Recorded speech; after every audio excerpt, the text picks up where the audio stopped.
with regards to the European Union, you have a complete different picture. So, on the one side, it's easier because you have a big market, things have opened up, you can whatever. But on the other side, it's getting complicated because they have to watch out. So, wait a minute, what applies now? And so, it is difficult. Now, looking at Europe from a foreign standpoint and foreign investors' perspective, and of course, from a Chinese investors' perspective, what are the good things?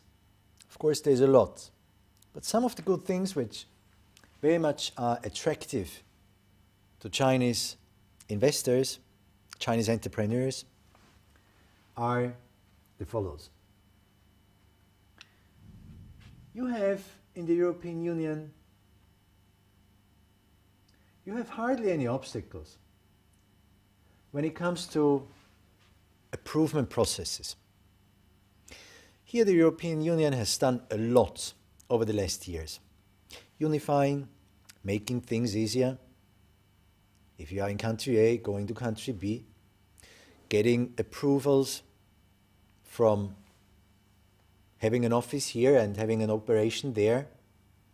So unification when it comes to approval processes on a national level has very much increased and very much improved.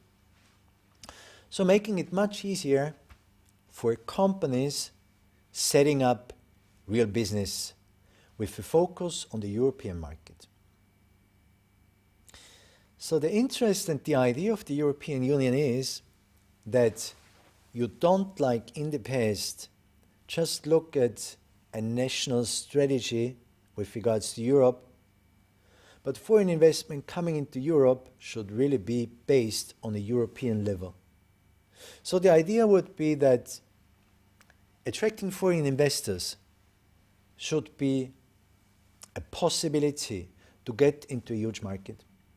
Of course, again, there are certain complications or certain restrictions in individual markets, but however, the approval process is taking care of all the paperwork, finding out how it is, has improved a lot. And it's quite a big benefit now for foreign investors. Furthermore, the majority of industries doesn't face any national security disorders. Europe is safe. Europe is quite stable.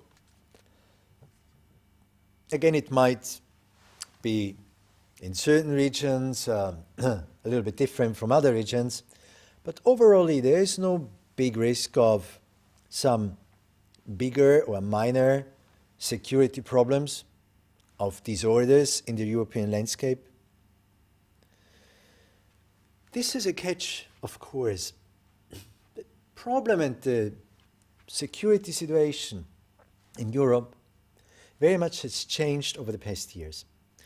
On the one side, it has improved a lot, because looking at European history has always been a very tough thing.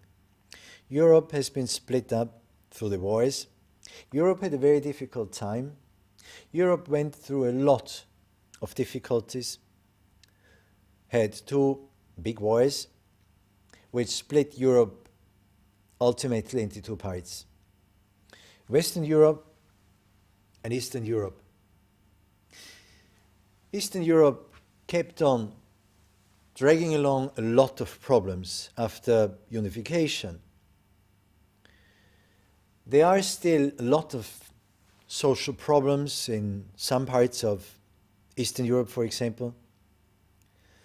But overall spoken, the whole system has improved a lot. However, on the other side, Europe has to fight against a lot of other difficulties. The European financial crisis has hit Europe very hard, but this is not the major cause. The major problem in Europe currently is that with the European Union having expanded over the last years on a very fast pace, people had thought and were believing that everyone suddenly would benefit equally from Europe's development and Europe's wealth. But this has not been the case, because things take time. And with now people being used to getting everything at once, they don't want to wait. So there is a lot of disparities in Europe. So we have regional disparities, and regional disparities are quite difficult. Regional disparities have a lot of effect on social security. You have a situation where you have in certain areas in Europe a very high level, especially of youth unemployment. So social security is on the one side quite high and has improved a lot.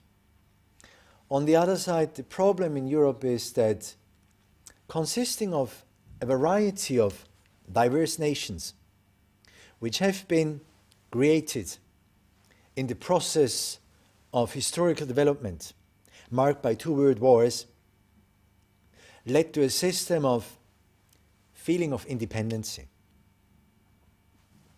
You have your language, you are this country. You are French because we are in France and you speak French. You are German because you live in Germany and you speak German. You are Swedish because you live in Sweden and you speak Swedish. So this has created a very strong sense of identity for European nations. But then again, the European Union wants to unify, because this is the idea of unification, to have a unified market and to bring the same benefits to whole Europe as Western Europe has built up in the last decades and has enjoyed. So there should be an equal distribution of everything. There should be an equal approach to the benefits of economic development. But with the financial crisis and other problems, some regions in Europe, mainly in Eastern Europe and Southern Europe, have been hit very hard. And this might lead to further social problems in the European context. So I assume, if looking at the global development, if the benefits of a global development do not also flow into Europe and do not also benefit to development of those areas in Europe that somehow have been left behind or have fallen behind, Europe might also face some difficulties. This again, of course, affects foreign investment and Chinese investment in Europe. So how will it be over the next 5 to 10 years? Nobody knows. But basically what can be expected is that, looking at the current environment in Europe, Europe will maintain a very high level of stability in a globalizing world. And this, of course, is very interesting for Chinese investment and Chinese enterprises, because you have the basics there, you have the environment there, you have clean air, you have everything people hold on to, and nobody wants to destroy that. So basically Europe, you can say, you have very high level of a safe environment, and thus industries being embedded in that environment also enjoy a very high level of stability and protection. In Europe, you have few market controls, and you don't have that foreign concept that much. You see, the definition of foreign doesn't really sound that good. Especially in Europe, nobody really likes that, because if you say something is foreign, it doesn't look good and it doesn't sound good. If they call you a foreigner, it's not good. You know, nobody likes that, because in Europe you don't want to have foreigners. In Europe you want to have people living in Europe. And in Europe we want to have people identifying themselves with Europe. So